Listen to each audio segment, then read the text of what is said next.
Hello, hello, hello. Welcome back, folks. I'm your host, devahntaucolonel, and joining me, we have a return guest with us. We have someone that I had an amazing conversation with last time. If you guys haven't seen this interview, go back, look at the previous episodes in the podcast playlist, and you'll see it. I am so happy to have back with me today, Mr. Horacio, with us again. How you doing today? I'm doing wonderful. How y'all doing? It's a pleasure to be back again with this wonderful brother. And I'm looking forward to sharing a lot of things about this Christ and what we got going on in our life, our spirituality, and what's going on in the world and the changes that we've been experiencing on this path to the home. Absolutely love it. And like I was saying, you guys, in the last conversation we had with Horacio, we got to hear a lot of his story, the things that he struggled with in his past. He covered trauma, he covered healing, he covered self-awareness, recognition, self-accountability, and a balance of feminine and male energy and how that ties in with so much of life. So that's why I really say, if you guys haven't seen it, go back, watch it. It is great. Pause this, open that up, and then watch it. Come back to this, check this out. All right. So Horacio, we were getting into some stuff off camera, bro. We were having more conversation about masculine and feminine energy in there, huh? Yeah. So you were telling me about a little bit of some beef that somebody on TikTok was trying to get in with you, huh? Yeah, so it's this thing that's kind of been going on where it's like gods and goddesses, who's supposed to be ruling. Men ain't this, women ain't that. And to me, it's like, it's still a tactic. It's the last tactic of keeping us like uniting together as one, and I firmly believe I'm not pointing no fingers. I'm not pointing at the women. I'm not pointing at the man. What I'm saying is we need to go within ourselves and find that we embody both of these things. We embody masculine, we embody feminine. We both embody these things. So I feel like we need to go within and start to heal and start to understand each other. Like there's no one without the other. You know what I mean? They're hollering about, oh, I'm the womb and you this, and I'm the life, the spark. Together we make magic. That's what I see. It's like I wrote in a poem, and it was like divine masculine and the divine feminine. We create God energy together. You know what I mean? When they separate us, we become conquered. You know what I mean?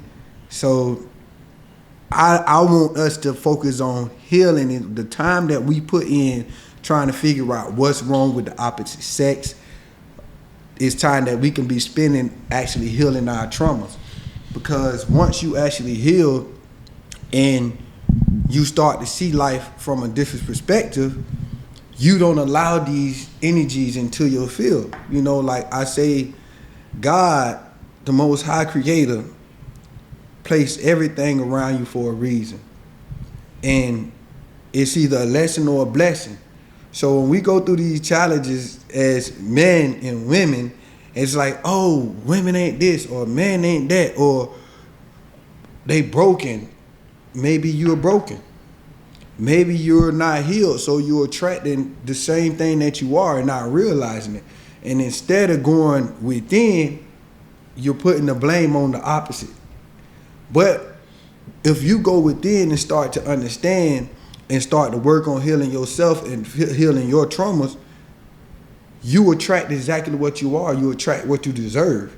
You attract what you're meant to be better. So when it comes to you, you're going to recognize it out the gate. Like, nah, that ain't even on my wave. I see you. I healed. I'm whole. So I done raised my vibration, as they say. I done leveled up mentally, physically, and spiritually. So now when these things come towards me, I know, nah, I don't want that. So it's all on you. If you keep worrying about saying that this person is wrong, or they did me wrong, it's going to continue to go on, and it's going to turn to hate. It's going to turn to separation. We ain't trying to separate, we're trying to unite. And that I would say I agree with that in so many ways, because what happens when all the focus is on things like, oh, what is this person doing? Oh, this is the issue with women, like all these things, right? So it's one thing to be aware and to have knowledge of what a healthy person looks like, what they look like spiritually, what they look like mentally, emotionally, right? Yeah. And then it's another thing to have that knowledge, but then when you go and you're constantly putting your energy into only complaining about that, you are doing a disservice to yourself more than you are to them, because they're going to live their life regardless. Correct. Most people you meet, you're not going to change their mind unless you reflect something within you that is so attractive and positive that they see it and they say, ooh, that's interesting. Why is this person like this? Let me investigate. Let me try out what they're doing, and let me see if I can get a little bit of that going for myself. Mm-hmm. That's the reason why a lot of women, for example, they have seen their mother be the strong, independent mom. Right. And they were amazed by the fact that their dad left and their mom had to do it all by themselves. And they say, you know what? If my mom could do it, I'm going to do it too. But I'm gonna make sure that I don't let any dude stop me from doing it. And I'm going to have autonomy over myself. Mm-hmm. And so they see that, and it's an inspiration to them. Now, in order for, so if a woman gets to a point where a man, it seems like that's the last thing on her mind, like she can't respect the dude, all these things. Well, in the same way, a dude has to come along that embodies all of those traits of emotional maturity, of spiritual maturity and discipline, of mental clarity and soundness. A dude that is still panicked about some previous relationship, a dude that is insecure about himself and his abilities, this dude is going to give off all that energy, and like it's going to be raps. Like even if a thing could go for like a little while and there could be some enjoyment, it's just going to be like, it's going to be the same. It's going to be tired. And that's why we all must do this.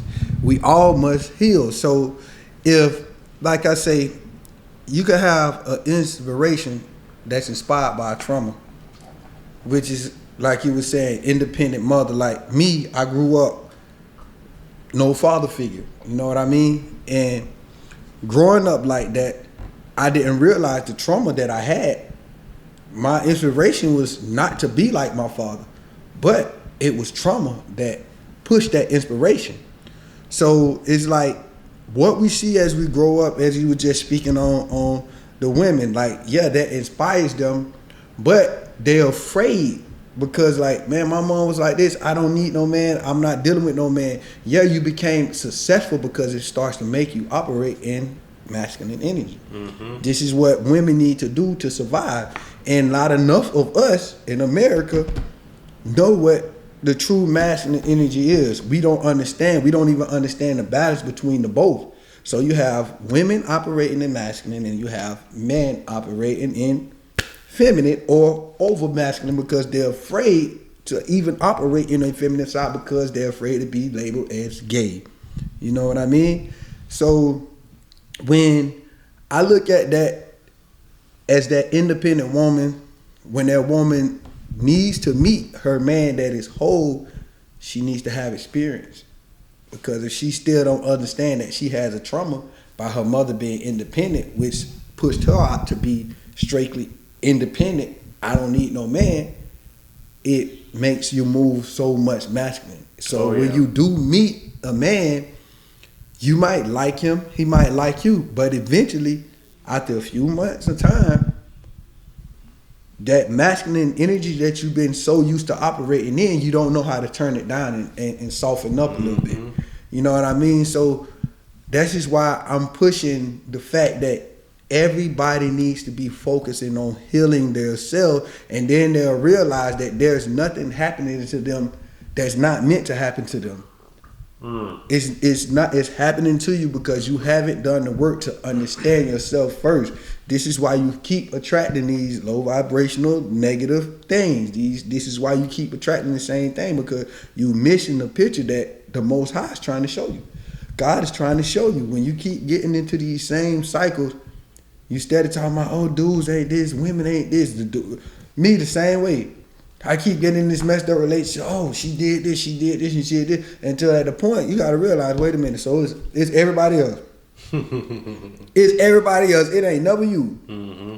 And this is what we need to be doing. Like, it's this woman just pushing, like, women don't need to be with men. We need to be by ourselves. We don't need y'all to do nothing but reproduce. Hey, go ahead. And, you know, that really, so... Let's say you're a person that you've done the work, you figured out yourself spiritually, emotionally, physically, financially, mentally, and all of that, right? Like, now the job isn't done just because now we've done the work on ourselves, right?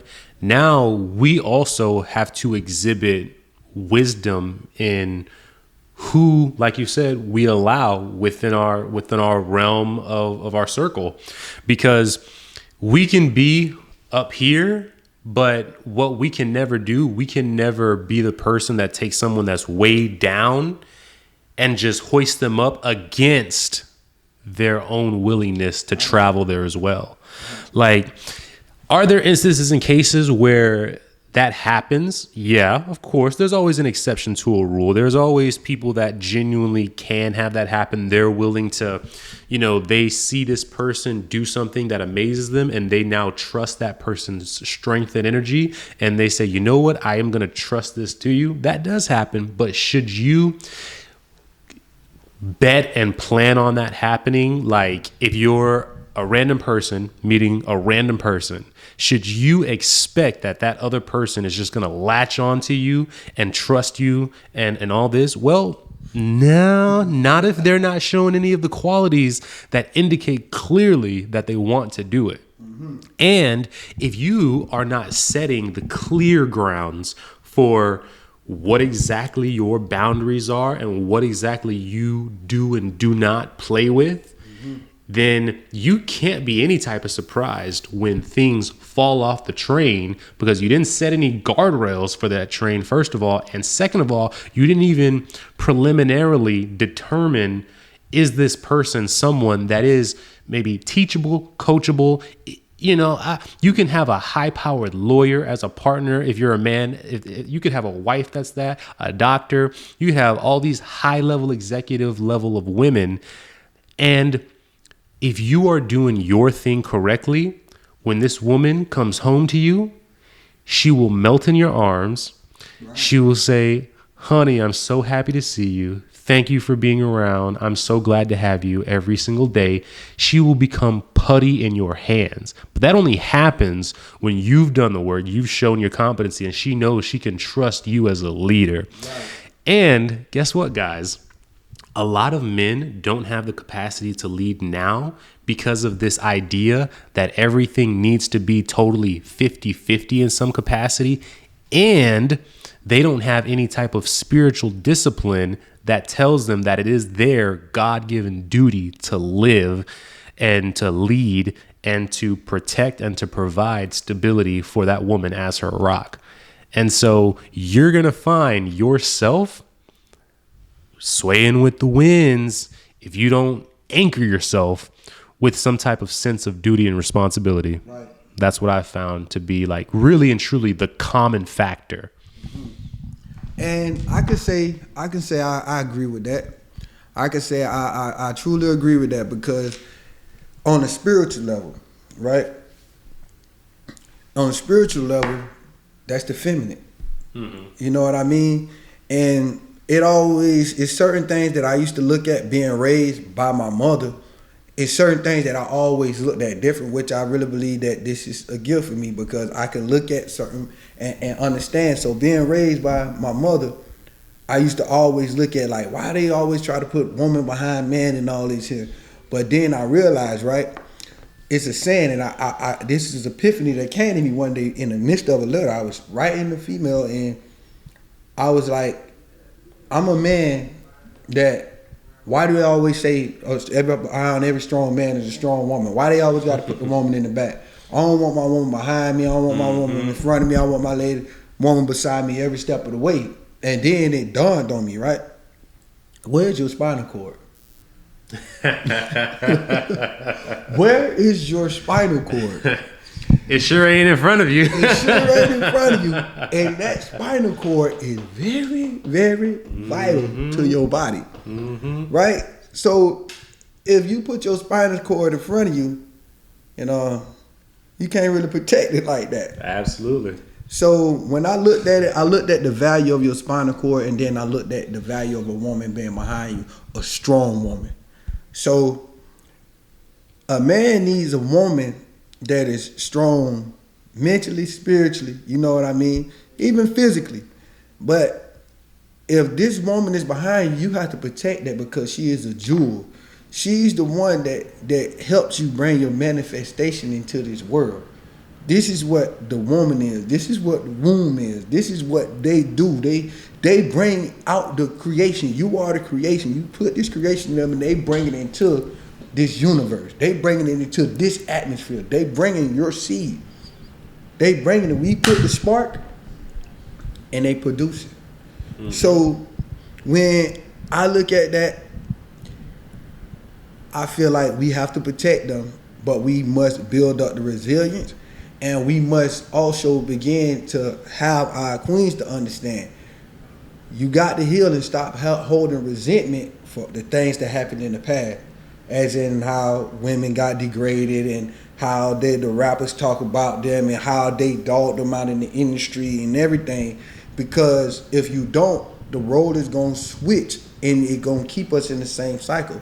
As in how some of the female rappers are talking about dudes the way dudes used to talk about girls. Okay, it's cool, I understand. But that's revenge. So you not breaking the cycle, you creating a whole new cycle. You know what I mean? And then it's going to be a new cycle of degrading one another. So somebody in this culture has to be the bigger one and say, okay, this is like this, but why was this like this?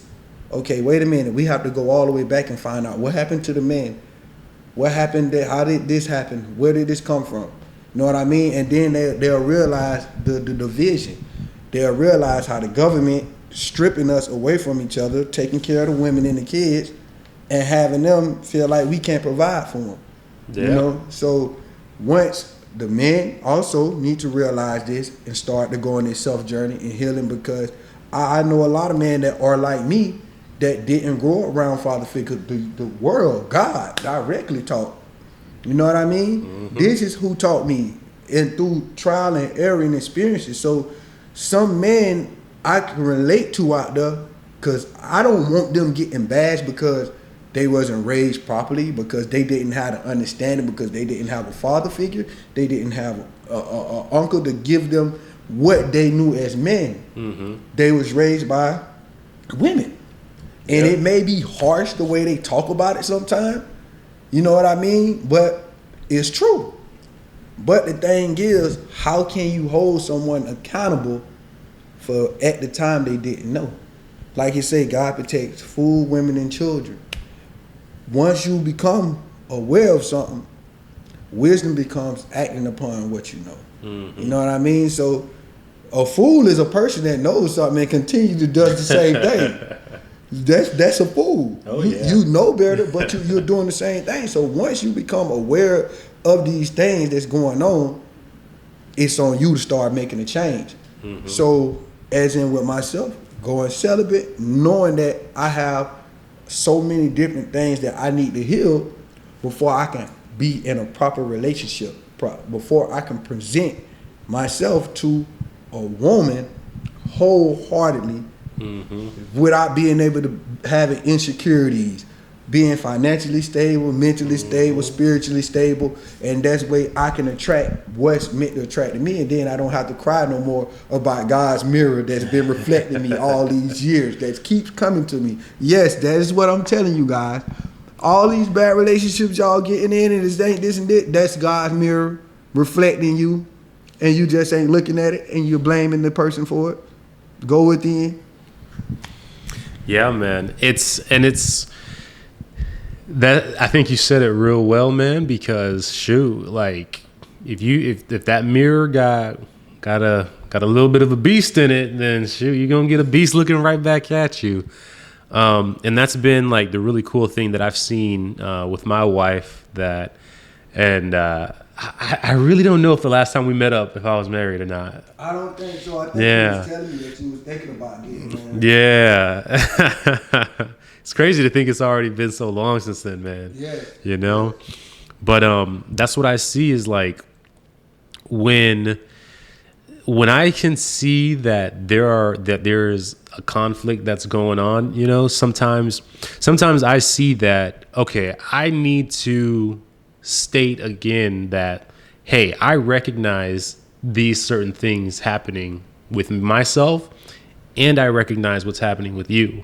Mm-hmm. And sometimes something that I've been trying to become better at as a leader in so many capacities, whether it's a leader of different groups of young men, mm-hmm. different groups of older men, or the leader of my household, is how do I, encourage these people who look to me for leadership, and at the same time, while looking to encourage them and build them up, not also coddle them and make them think that everything that they do that is out of line with what I know they should be better with and more capable of. How do I not coddle them and allow them to get away with acting out of their best interest, regressing into a lesser form of themselves, and to be able to recognize it within me? I've had a lot of conversations recently with my wife where I have to call out some stuff that she's doing, and I find myself having regressed, and then I have to take that time where I step away and say, dang it, Devontae, maybe you were saying certain things well, but you let yourself go too far. Mm-hmm. And I've literally had to remove myself from the room for 15 minutes, 20 minutes, go to God, say, God, I failed right here. I said these things that were true, but I said them with such vitriol and anger and lack of your presence within it. That was not a good representation of your character. And then it's not like, for me, I don't just talk to God about this. You know, when I go back to my wife, I say, honey, I want you to know that the things that I said, I was not wrong with them, and I didn't lie about them because these were true, but I did not reflect God's presence within my behavior and the way that I talk to you. And I'm sorry about that. And I am going to work on communicating it better, because I should have done that better if I have the Holy Spirit in me. Mm-hmm. And I had to eat that, to the wife, and her being the amazing woman that she is, without hesitation, she said, I forgive you. I'm sorry about what I did as well.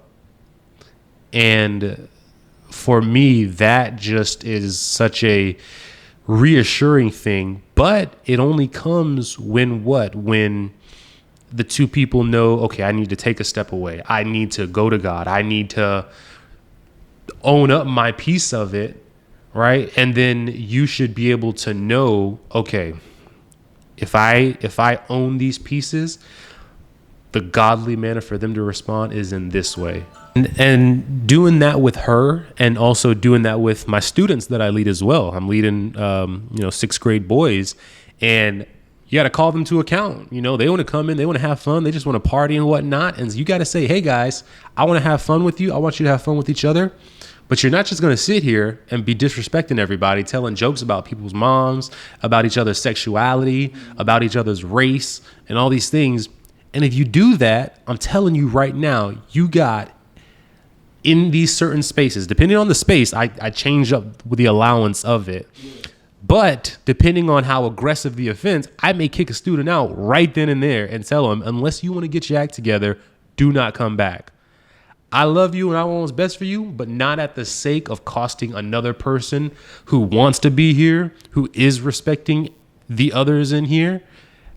I don't love you enough to put you above this other student that wants to be here more than you.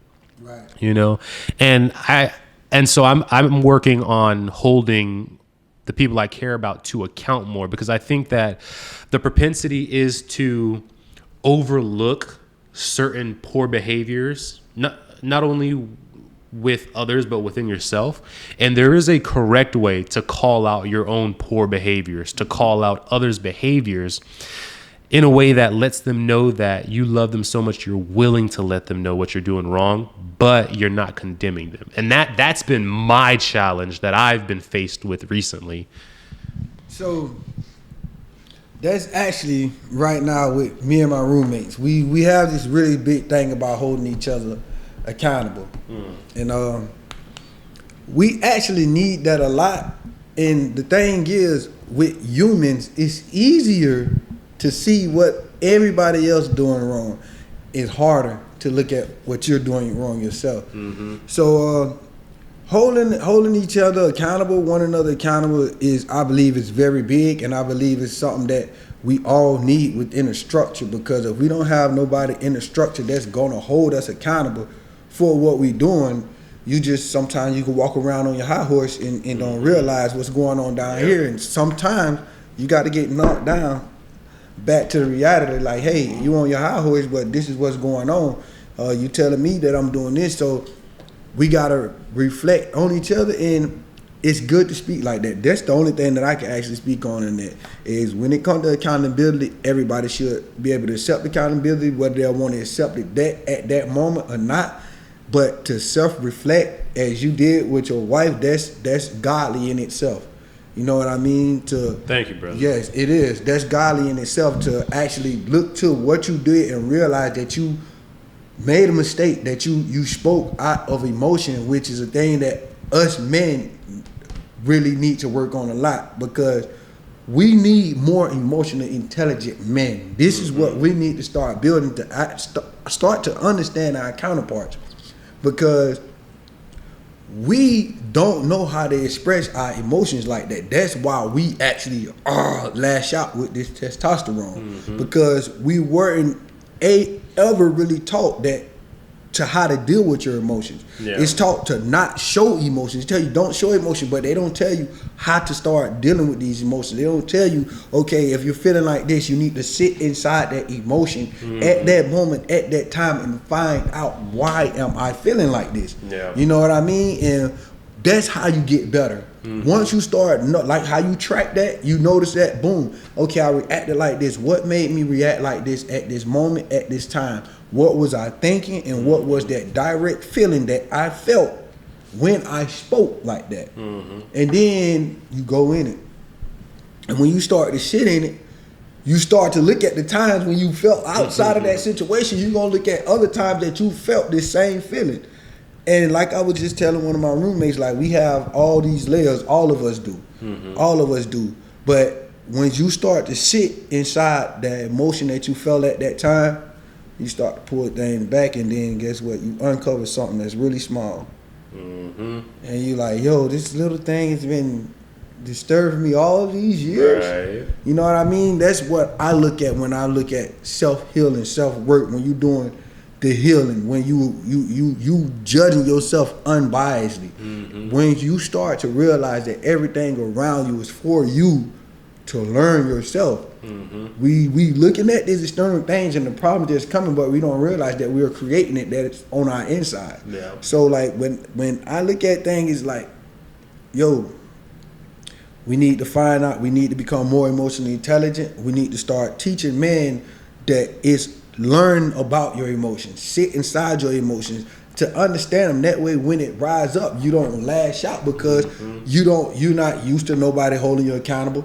For one, a lot of us not used to our women holding us accountable, especially when you got a strong queen that's gonna call you really out on it. Like, yo, dude, what you got going on? You got different type of women, you know what I mean? So once we start to heal on that level, not to start feeling like we need to just make all this money so we can make them do whatever we want for us. No, we need real counterparts. You know, someone who complements our weaknesses.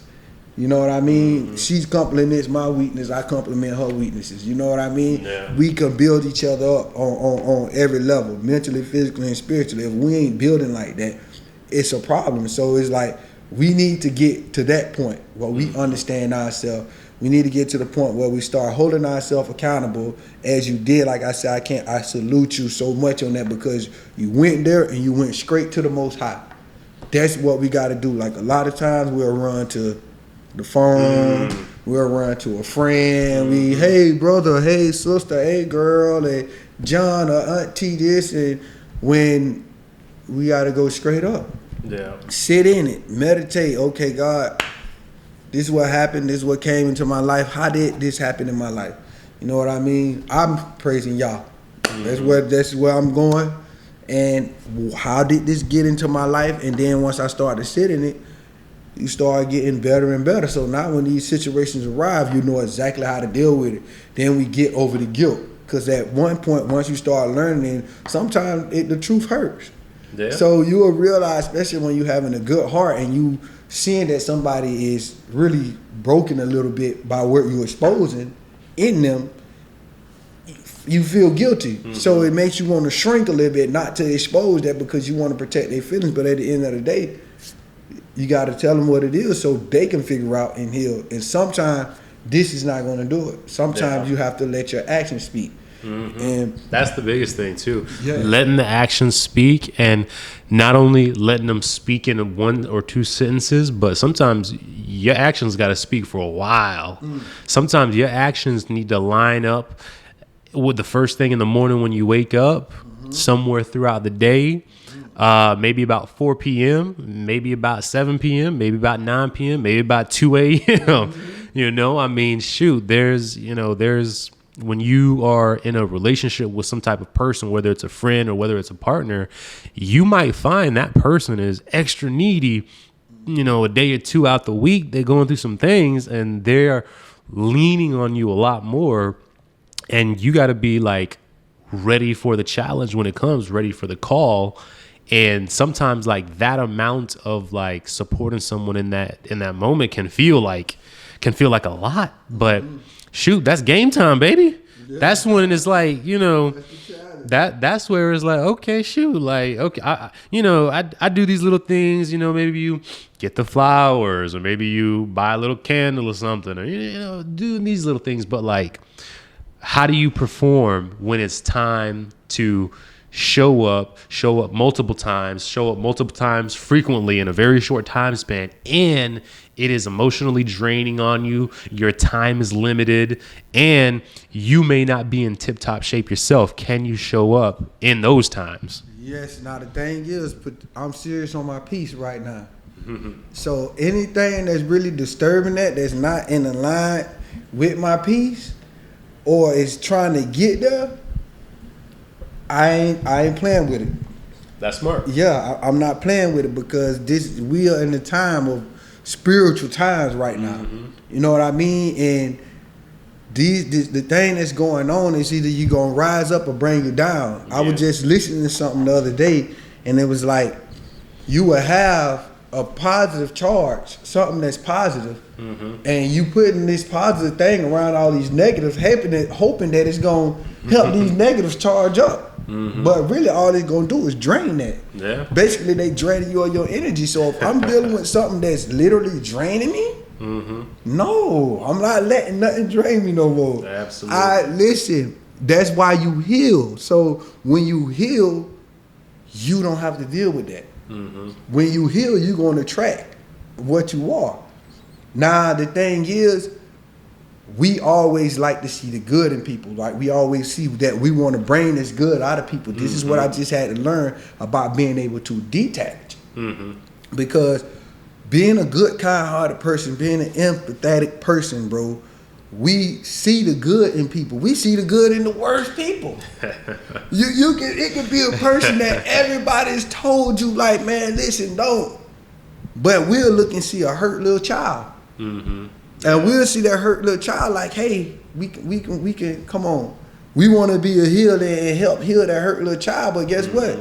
This hurt little child is being guarded by something that it's gonna break you before you get to that little child. It's gonna have you so mentally, physically drained trying to get to that little child, and then when it drains you and you're drained, you ready to go. It's time to go, but you done attach yourself to that. You done let this person attach themselves to you. Yeah. And you can't just go like that. So now it sends you into a whole nother turmoil. So from what I've learned going through these situations is you got to protect yourself at all costs. If it's draining you, if it doesn't uplift you, if it drains you, you're not supposed to be there. That's what not humanity is based on.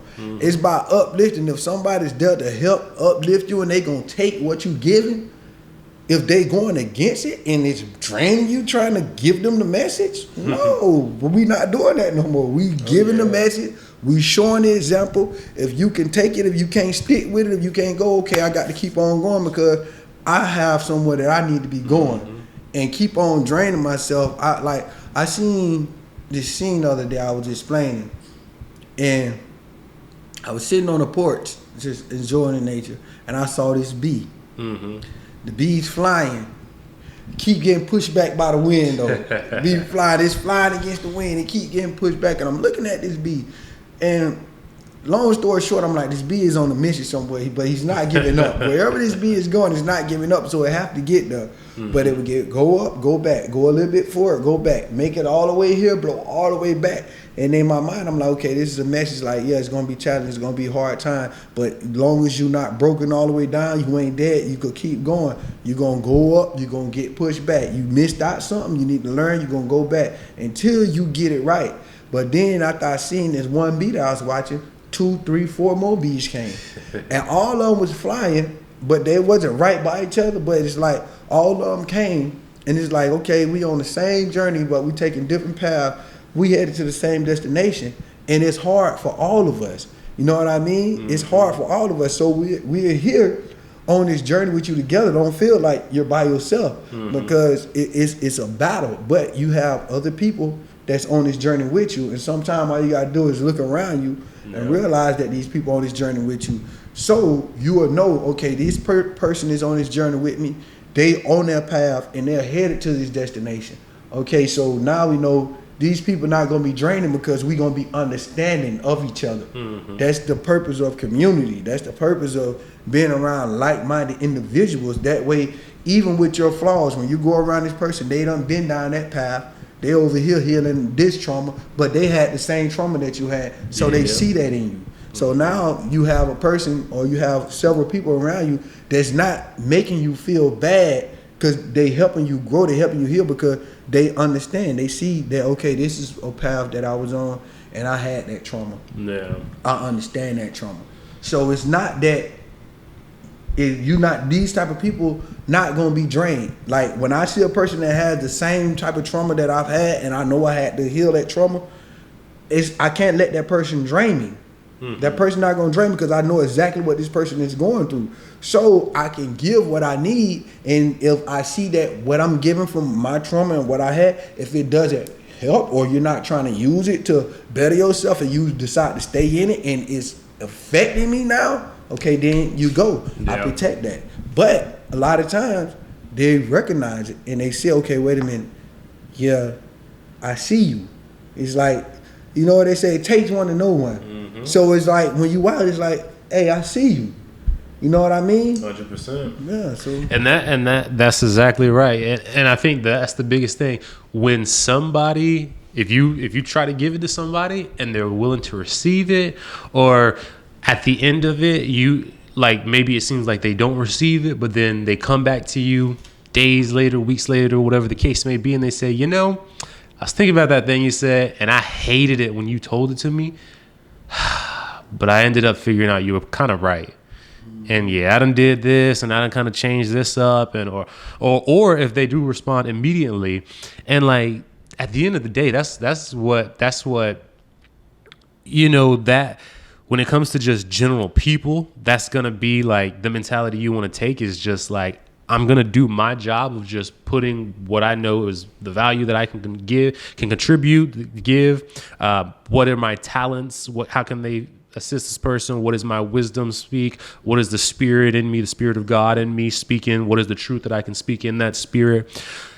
And then once you do that, sheesh, you did your job. Like, don't sit here and be trying to see that person through the whole thing.